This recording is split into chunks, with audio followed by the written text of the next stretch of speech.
Alright, so this is the living room over at 543 Broadway.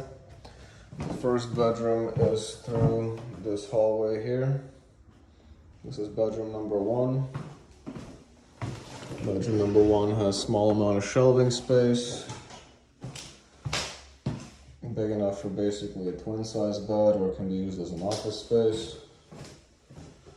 As we go back into the living room, through here is bedroom number two. Bedroom number two is the largest bedroom.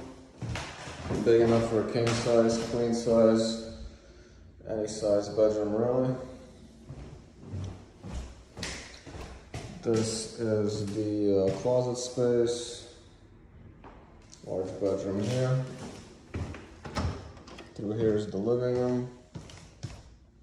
Again. And then this is the third bedroom. Big enough for about a twin size bed, maybe a full size. Small closet space, radiator heat. This is bedroom number three. So we go through the living room.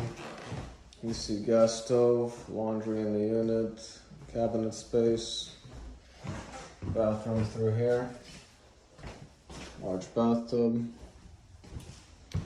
comes with a refrigerator, dryer in the unit, and a small porch on the back.